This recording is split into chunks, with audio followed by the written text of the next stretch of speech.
Abra sua Bíblia no livro de Êxodo, capítulo de número 12.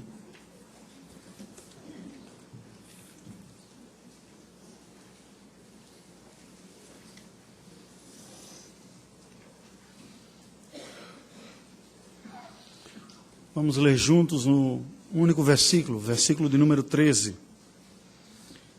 Êxodo 12, 13. Leiamos. O sangue vos será por sinal nas casas em que estiverdes. Quando eu ouvir o sangue, passarei por vós, e não haverá entre vós praga destruidora, quando eu ferir a terra do Egito. Oremos ao Senhor. Deus bendito, nós estamos diante da Tua presença neste momento de culto e adoração.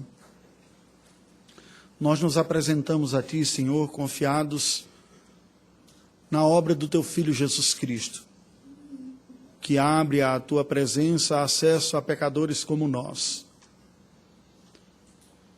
Nós oramos também confiados na graça do Teu Espírito, que visita pecadores como nós e nos comunica a graça da iluminação.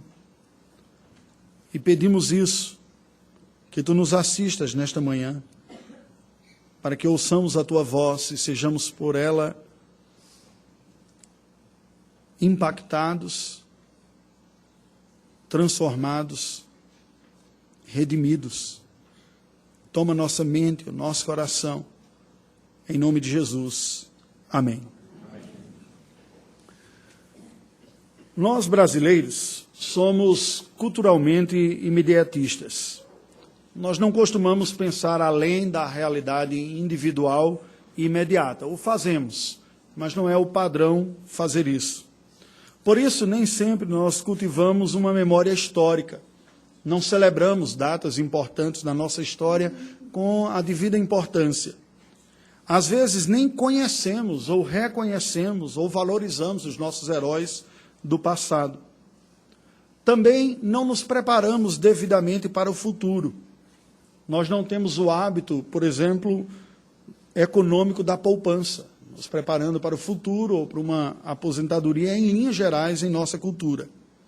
É claro que há exceções a essas regras, mas é verdade que nós vivemos de uma forma muito intensa o imediato.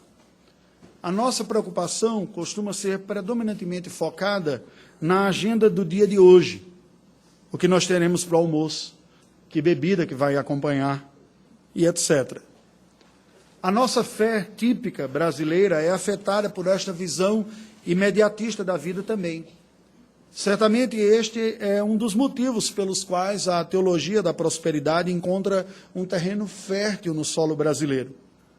Nós preferimos crer na possibilidade de uma solução fácil e rápida dos problemas da nossa vida, como resultado de uma fé mágica, do que investir responsavelmente na construção de toda a vida segundo a ética da mordomia piedosa que Deus coloca como regra para a construção da nossa realidade. Contudo, tal ótica tacanha, imediatista e até mesmo pragmática da vida limita a amplitude da nossa visão da realidade, ao nos aprisionar no espectro imediato da existência e, portanto, reduz muito o nosso campo de visão cristão da realidade, como se nós usássemos viseiras existenciais que nos roubam a perspectiva abrangente da fé, bloqueando a nossa visão histórica como palco da gloriosa redenção que Deus está operando num plano maior, que vai muito além do que imediatamente nós sentimos. Um plano maior e macro. E isso faz com que nós nos atordoemos e comprometa a nossa capacidade de discernimento das circunstâncias menores, micro, do dia a dia que compõem a nossa vida. Após 430 anos no Egito, o número de hebreus residentes naquele país saiu de 70 pessoas para uma população de mais de 1 milhão de pessoas. Nós não poderíamos precisar o número, mas foi bem maior que isso. Tal expansão demográfica de uma população não assimilada pela cultura dominante egípcia gerou temor na população hegemônica, especialmente a partir do governo de uma nova dinastia no trono de Faraó, a qual não gozava da mesma proximidade da amizade pessoal como ocorrera nos dias de José, quando o próprio Faraó convidou a família de José e disse: traga os seus parentes para cá e nós os alocaremos em uma parte aqui do Egito. Aquela dinastia acaba, uma nova dinastia surge, que ficou receosa daquele grande número de hebreus que lá estava. O resultado foi que a relação entre o governo egípcio e os israelitas mudou de favorecimento e hospitalidade amistosa para opressão, escravidão e até mesmo um controle de natalidade impositivo pelo genocídio infantil masculino, sendo decretado a morte os meninos hebreus nascidos em solo egípcio.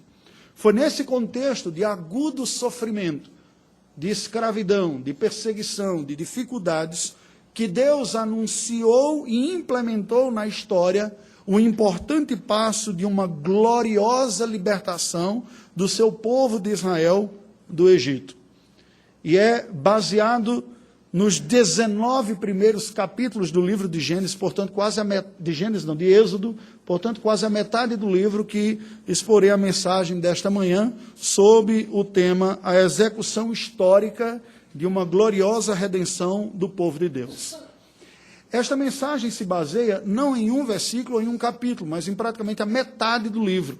É uma visão panorâmica e introdutória da série que nós começamos hoje, que é intitulada Do Egito ao Sinai. Podemos colocar desta maneira. Descrita no livro do Êxodo, entre os capítulos 1 e 19, que servirão de base para esta mensagem desta manhã, há uma narrativa da trajetória dos hebreus, do seu êxodo da escravidão egípcia até a revelação divina no Monte Sinai. Portanto, eu lhe convido nesta manhã a pensar sobre o seguinte tema: a execução histórica da gloriosa redenção do povo de Deus a partir deste episódio da história dos hebreus, narrado na primeira metade do livro do Êxodo. E eu lhe convido a acompanhar esta visão panorâmica, como uma viagem de avião que nós vamos fazer nestes primeiros 19 capítulos, que também serve de base para o que vamos refletir, com a graça do Senhor, permita-nos o Senhor Deus, nos próximos meses. A primeira verdade que a palavra de Deus nos ensina está descrita nos capítulos, entre os capítulos 1 e 4. A execução da gloriosa redenção do povo de Deus na providência divina de um libertador ao povo da sua aliança. Veja que o capítulo 1 nos apresenta a tirania egípcia sobre o povo da aliança. Os israelitas, que haviam aumentado tanto em número, passaram a experimentar um regime opressor, escravizador, e que chegou até mesmo a um infanticídio dos meninos. Não foi fácil viver. Nós temos a experiência ainda recente de escravidão em nosso país, uma vez que teria sido o último país a abolir a escravatura. Algumas pessoas teve alguém até que veio conversar comigo falando de um certo ancestral próximo de ter sido escravo ainda, não é? Comentando depois que havia citado alguma coisa desse sentido. Então nós temos uma memória histórica que deveria estar muito mais fresca do que está, na verdade, se nós pensássemos mais no macro. Mas, como um todo, o povo de Deus da antiga aliança estava experimentando isso. E agonizou diante de Deus, e gemeu diante do Senhor, e orou ao Senhor Deus, e Deus ouviu a sua oração. É o que nos diz o capítulo 1 do livro de Êxodo. O capítulo 2 nos mostra como Deus havia planejado a salvação através de Moisés. E como Moisés, que é libertado miraculosamente da morte, daquela execução, pela providência divina, vai para o palácio do faraó, lá é criado como um príncipe egípcio. E ele tinha convicção daquilo que Deus tinha para fazer, mas não tinha ainda a devida maturidade para implementar. Ele fracassa no seu plano libertador, numa perspectiva revolucionária, de pelo braço e pela sua força libertar o povo, e foge do Egito e vai para a terra de Midian. Lá casa-se com Zípora e passa a viver a sua vida como pastor de ovelhas no deserto, enquanto a agonia e o sofrimento do povo da aliança continuava pesado no Egito. O capítulo 3 nos mostra como Deus anuncia a Moisés que realizará a sua gloriosa obra libertadora no Egito. Deus chama Moisés e diz: eu executarei e vou usar você como esse canal da execução da minha libertação do meu povo que está sofrendo lá no Egito. No capítulo de número 4, nós vemos Deus encorajando Moisés agora vacilante. Diferente daquele primeiro confiante que foge ao ver os seus planos frustrados, agora ele está reticente, temeroso, com receio de abraçar esta missão, e Deus então o encoraja a encarar o seu ministério libertador de Israel. O que nós aprendemos destes 4 primeiros capítulos do livro do Êxodo é o seguinte: é uma lição básica sobre os recursos divinos da salvação. Deus é o grande agente da libertação do seu povo. Deus é o único salvador do seu povo. Mas ele executa esta salvação através dos recursos da sua criação e da sua providência. Deus salva o seu povo dos efeitos miseráveis do pecado. Todos eles, morais, éticos, pessoais e sociais, com conotações as mais distintas, desde políticas até internas dentro do nosso próprio coração. Contudo, crer e experimentar conscientemente tal libertação divina requer um ato de fé que não é fácil desenvolver. Tanto quem aguarda quanto quem exerce. O povo que estava aguardando aquela libertação já estava em alguns momentos quase que perdendo a esperança de que alguma verdadeira libertação pudesse ocorrer, uma salvação vindo da parte de Deus. Mas Moisés também não foi fácil para ele encarar a obra de salvação que Deus operaria através dele. O senso de responsabilidade e as implicações desse chamado fazem qualquer pessoa realmente consciente de quem é não tratar com leviandade a magnitude desta obra. A execução da gloriosa redenção do povo de Deus se dá através dos recursos divinos que Deus opera esta salvação. Mas também, entre os capítulos 5 e 11, nós aprendemos que a execução da gloriosa redenção do povo de Deus se dá na determinação divina de redimir o seu povo, apesar das resistências. Veja que o capítulo de número 5, quando Moisés e Arão chegam diante do faraó e anunciam a ordem divina de libertação ao seu povo, ocorre uma resistência por parte de faraó. Faraó não aceita aquilo. Que é isso? Deus dos hebreus, você vai chegar aqui, está dando uma ordem para mim, eu sou a brilhante estrela da manhã, a própria encarnação divina, eu não recebo ordem de ninguém, eu dou ordens, eu não temo ninguém, o povo é que tem medo de mim. Vou lá ouvir nada disso, e ele resiste àquela ordenação. E em resposta, aumenta a opressão sobre os hebreus. Numa atitude típica de um governante tirano que, quando vê questionada a sua autoridade ou se vê acuado pelo povo, diz: a gente sufoca a rebelião fazendo um jugo ainda mais pesado, para que ninguém ouse nem sequer pensar em se levantar contra. E ele mantém a sentença da produção do trabalho, agora não mais entregando a palha. Vocês vão ter que produzir os mesmos números de tijolos, só que também procurar a palha, porque o tijolo produzido naquele tempo era muito comum, até hoje, em algumas civilizações, chamado adobe, que não é aquele aplicativo digital, né? É uma mistura de barro com palha, que dá uma liga apropriada e pode se construir. No capítulo número 6, Deus anuncia ao seu povo da aliança a salvação iminente que operaria no Egito. Porque aqui, depois de ter ouvido essa sentença de que Deus vai anunciar, mas encontrando da parte do governante uma dificuldade ainda maior, é natural de se esperar que a reação fosse quase que desespero por parte da população. Ele diz: gente, está ocorrendo o contrário. Parece que quanto eu mais rezo, mais assombração me aparece, estou com medo de rezar, né? Fica uma coisa dessa aqui. Vou buscar mais e Deus faz uma promessa, a coisa parece que fica pior. Então Deus anuncia: eu vou libertar e vai ser rápido, não vai demorar e vai ser algo glorioso, todos reconhecerão.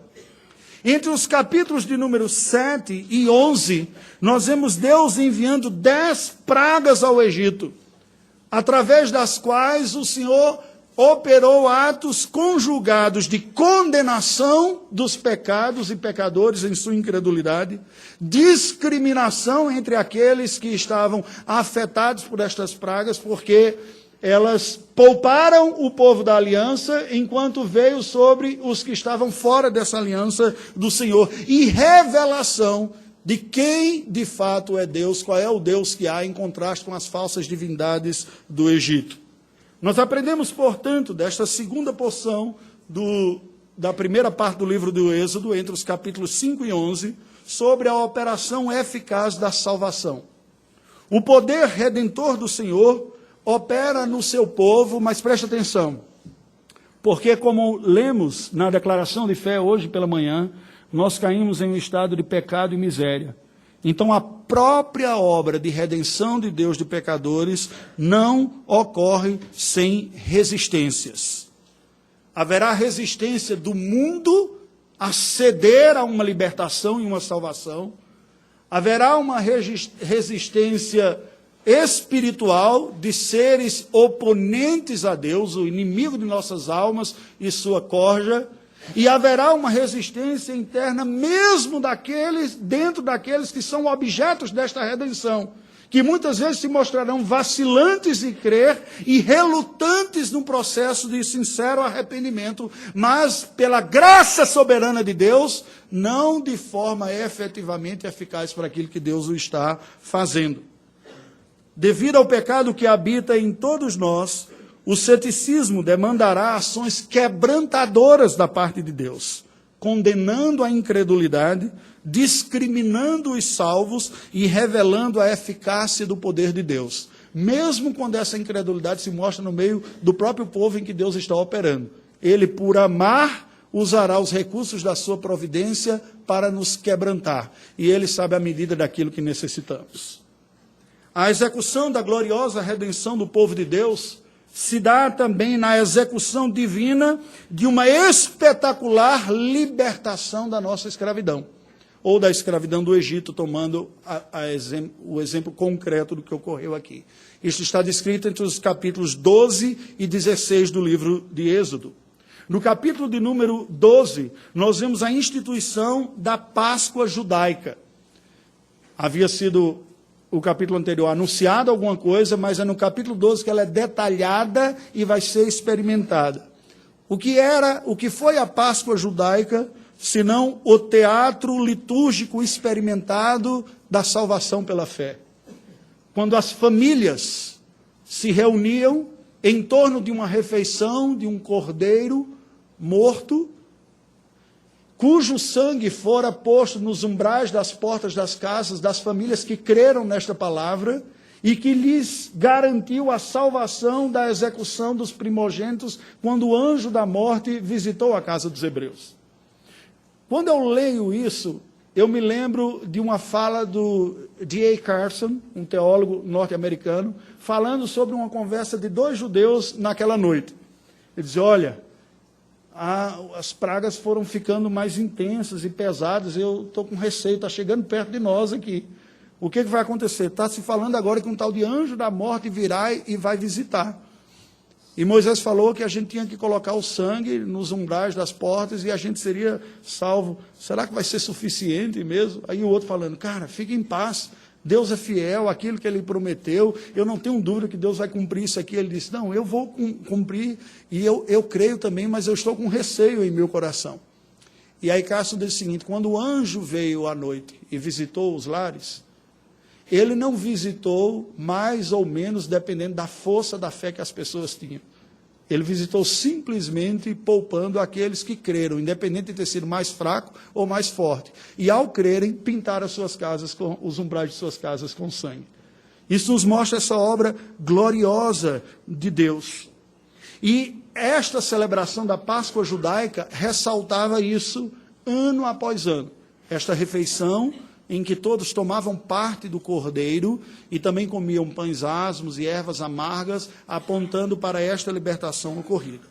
No capítulo de número 13, nós vemos então o resgate dos primogênitos. Uma vez que Deus diz, todo primogênito é meu, ele provê a possibilidade de que eles sejam resgatados e não mortos, uma vez que seriam dados a eles. Também a instituição dos pães ázimos, representando a pressa, a rapidez em que se deu aquela salvação, ao ponto de não dar tempo de esperar a massa levedar para fazer o pão. Eles não iam na padaria comprar pão como a gente faz, eles mesmos faziam o seu próprio pão, então tinha que a massa levedar, e aí Deus diz, o pão vai ser ázimo, porque ele vai ser preparado rapidamente, não vai precisar esperar, não há tempo de esperar a massa fermentar para poder cozer. E também aquela coluna gloriosa que surge de fogo e que se coloca entre o povo que sai do Egito e os exércitos de Faraó que vem atrás e que depois se torna de nuvem espessa também protegendo do sol. Esta foi a descrição da salvação no capítulo 13º. No capítulo de número 14, nós vemos aquela passagem espetacular dos hebreus a pé enxuto pelo Mar Vermelho. O povo tinha acabado de sair do Egito, estava naquela festa, quando de repente tem um mar diante de si. Ele dizia, agora? A gente saiu dali para morrer afogado aqui?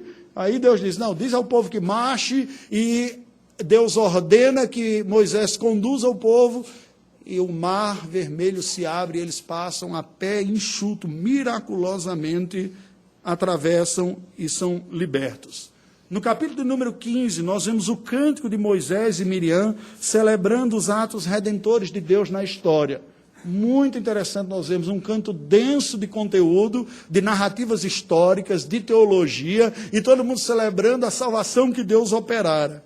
E no capítulo 16, nós vemos então Deus enviando miraculosamente e providencialmente o maná, o pão do céu, e codornizes aos hebreus naquele início de jornada no deserto. O que nós aprendemos desta terceira porção, desta parte inicial do livro de Êxodos? A história como palco da Heilgeschichte. Esse é um termo alemão da teologia que significa a história da redenção. O que a Bíblia nos ensina e o cântico de Moisés, de Miriam, aqui expressam, é a interpretação que alguns teólogos católicos chamam de leitura sacramental da história, que é você olhar para trás e reinterpretar o que ocorreu com a sua própria vida com os olhos de um plano redentor de Deus para a sua existência. Muitas vezes, nos momentos que vivemos as coisas, não conseguimos entender os propósitos e o bom propósito de Deus na vida. Mas pela fé, naquilo que Deus revela na sua palavra, nós somos capacitados a reinterpretar, ou como alguns preferem dizer, ressignificar os eventos da vida à luz da verdade revelada na palavra do Senhor. Esta história que se desenrola no calendário é o palco da grande história de redenção que Deus está executando no tempo e no espaço. A obra incomum de Deus de redimir um povo para si, ainda que com resistências isto ocorra. Daqueles que não querem isso, que se opõem e não creem, e do próprio povo que está sendo salvo, que muitas vezes é salvo relutantemente nesta jornada. Por fim, a execução da gloriosa redenção do povo de Deus se mostra na revelação divina de uma gloriosa provisão no Sinai. Isso é descrito entre os capítulos 17 e 19 no livro do Êxodo. No capítulo 17, nós vemos que no meio do deserto, Deus tira água da rocha e Israel guerreia com amalequitas. Duas situações difíceis em que havia risco de morte, uma por inanição, por desidratação, e a outra por um inimigo que vem pelejar contra um povo que era escravo, não estava treinado nas artes da batalha, sabia construir obras arquitetônicas e não lutar pela sua própria vida, e o Senhor os assiste naquela circunstância. No capítulo 18, nós vemos Moisés reencontrando sua esposa e seus familiares, os seus filhos e o seu sogro Jetro, que ele tinha deixado lá enquanto ele foi prover aquela redenção lá em Israel, e ouve conselhos do seu sogro de como administrar toda aquela multidão que ele está governando. O seu sogro, que era sacerdote de Midian, lhe dá instruções que são compatíveis com o sistema presbiteriano, inclusive, de que não é centralizador no líder mor, né? Mas a gente tem uma liderança compartilhada por pessoas que demonstram ter maturidade para serem auxiliares na condução do seu povo. E, por fim, o capítulo 19 encerra esta primeira parte do livro de Êxodo, nos mostrando Moisés subindo ao Monte Sinai para um terrível e glorioso encontro com Deus. Aos ouvidos contemporâneos, falar de um encontro com Deus como terrível parece uma coisa estranha, porque as pessoas abraçam em sua mente, em seu coração, uma ideia de Deus como uma coisinha gostosinha, carinhosa, agradável, como uma sobremesa doce. Mas Deus é absolutamente poderoso e santo. E nós que somos criaturas, portanto, limitados e pecadores, não nos sentimos necessariamente confortáveis disso. E o texto sagrado nos mostra aquela montanha fumegante, tremendo, e o povo dizendo, não, pelo amor de Deus, vai tu, Moisés, falar com Deus, e depois você dá o recado dele para a nossa parte, porque eu não tenho coragem de me aproximar desse monte aí. Glorioso e terrível. O ensino desta parte final é o providente guiar divino. Sendo Deus o Senhor, ele usa o seu cuidado para com o seu povo, que inclui simultaneamente atos miraculosos e atos providenciais. A distinção ela é necessária para nós que somos criaturas e que não temos poder para quebrar as leis da natureza. Toda a criação está debaixo das regras da criação, da lei de causa e efeito. Mas o Criador é aquele que faz uso do seu poder, respeitando as leis naturais e indo para além delas. Quando ele vai contra as leis naturais, nós chamamos em teologia isso de milagre. Quando ele usa os recursos naturais, nós chamamos em teologia de providência. Ela é diferente, mas para Deus não há dificuldade alguma de usar uma coisa ou outra. Deus se utilizou e utiliza-se da história de milagre e de providência para executar o seu plano redentor. Ambos são atos redentores em nossa vida e fé, e ambos têm igual poder e importância na nossa vida. Qual é a mensagem original desta primeira parte do livro do Êxodo, do capítulo 1 ao capítulo 19? O que Moisés está escrevendo para aquela geração que tinha acabado de ser liberta é o seguinte: esta salvação que vocês acabaram de experimentar do Egito, com tudo o que aconteceu, é Deus executando na história o seu plano de salvar a nós que somos o povo da sua aliança daquela opressão do Egito. Povo com quem ele fez uma aliança de redenção, de salvação, de libertação e de bênçãos. Para executar esta libertação, o eterno Deus operou gloriosos atos simultâneos de julgamento da incredulidade egípcia e também do próprio povo da aliança. Lembremos que aquela geração vai perecer toda por incredulidade no deserto. Mesmo sendo o povo da aliança, a incredulidade trouxe o seu preço. E Deus julga a impiedade e a oposição, majoritariamente entre os egípcios, mas também a incredulidade entre os seus.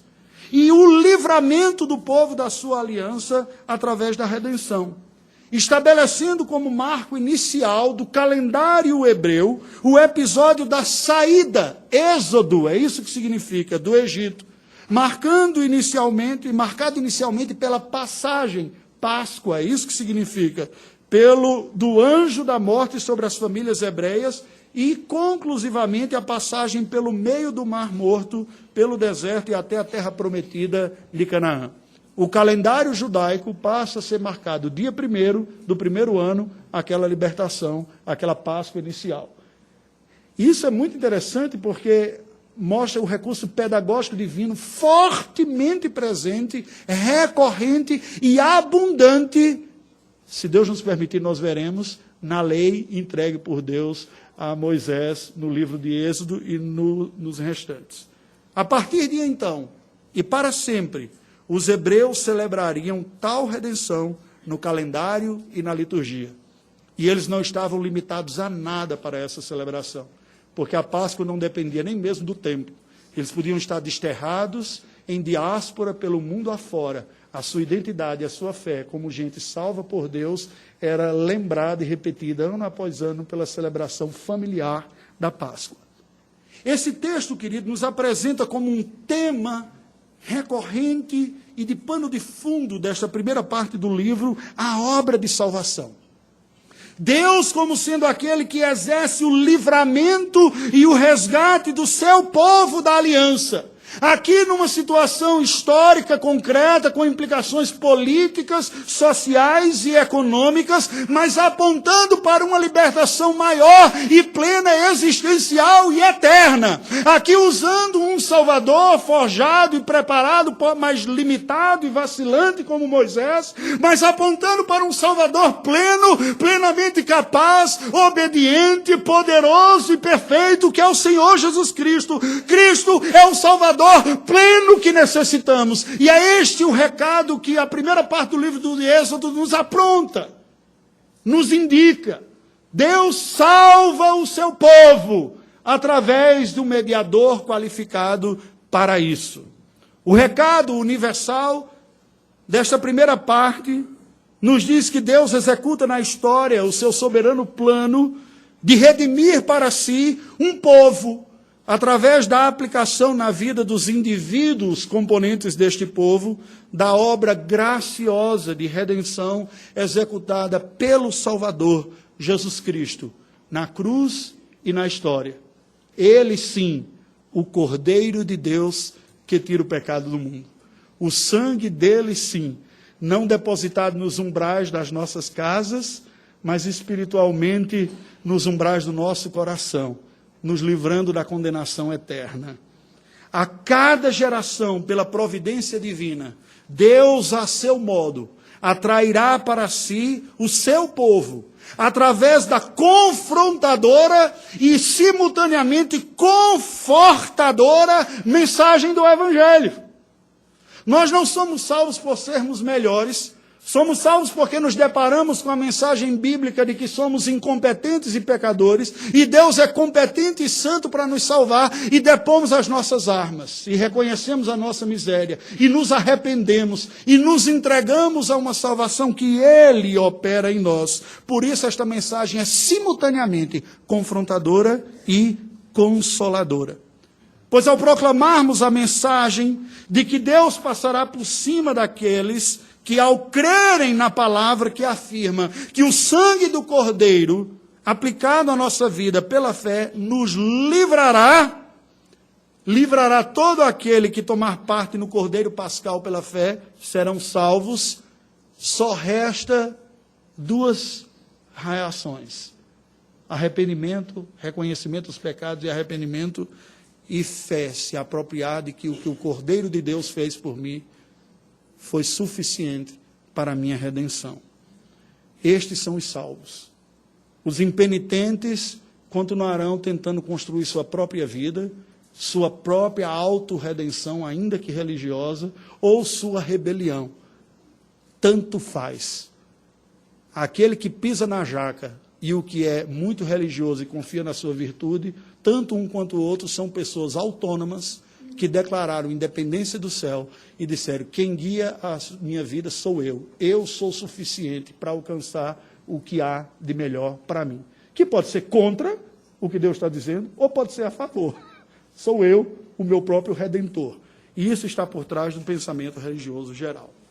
Concluindo, a história é o palco da redenção divina de um povo eleito pela graça de Deus para o louvor da glória dessa mesma graça. A igreja não é constituída por pessoas essencialmente melhores do que os demais pecadores, nem mesmo por pessoas marcadas por uma grande capacidade de fé. O nosso testemunho para o mundo não é veja como nós conseguimos crer ou como conseguimos responder. O grande testemunho que nós damos para o mundo é veja como Deus consegue salvar pecadores, transformar a vida deles e fazer a beleza do que eu mesmo não consigo produzir.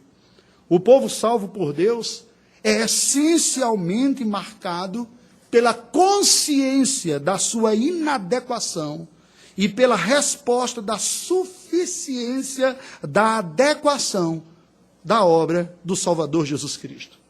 Tal fé salvadora tem mais a ver com olhar menos para si mesmo e nossas qualidades, e mais a ver com estarmos mais conscientes e reconhecermos as nossas necessidades e suficiente provisão de Deus em Cristo para nos libertar dos efeitos do pecado, algo que seria impossível fazer pela nossa própria força.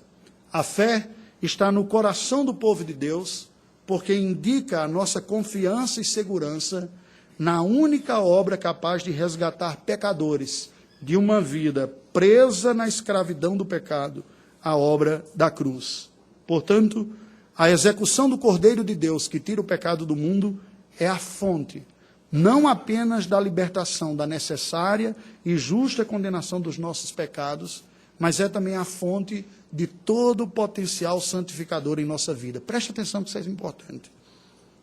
Pois uma vez libertos do nosso mal essencial, o pecado que nos escravizava, quando nos arrependemos e nos rendemos pela fé, confiando que Jesus é o que eu preciso, uma vez que nós fazemos isso, o poder da vida de Cristo começa a produzir em nós a verdadeira santificação, que pela nossa própria força nunca seríamos capazes de produzir.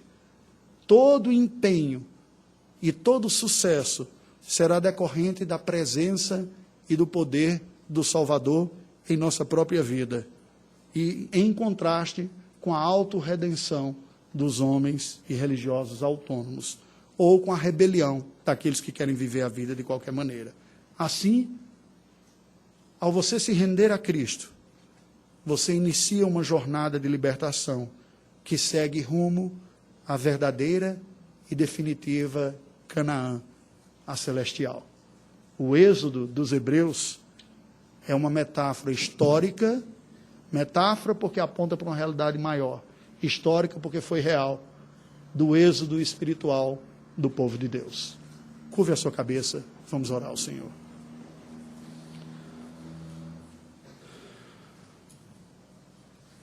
Deus bendito, nós estamos diante da Tua presença nesse instante.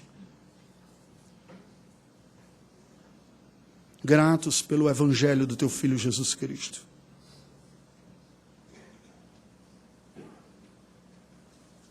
Te somos gratos porque aquilo que merecíamos, o Teu Filho experimentou em nosso lugar, a condenação dos nossos próprios pecados. Assim como aquele cordeiro pascal, ele foi morto, o seu sangue foi aplicado à nossa vida e nos livrou da condenação que merecíamos. Nós nos apropriamos pela fé do Teu Filho Jesus como aquilo que precisamos para a nossa redenção, para o perdão dos nossos pecados, para a libertação do poder escravizador do mal em nós, para termos a força de lutar contra as opressões da nossa vida,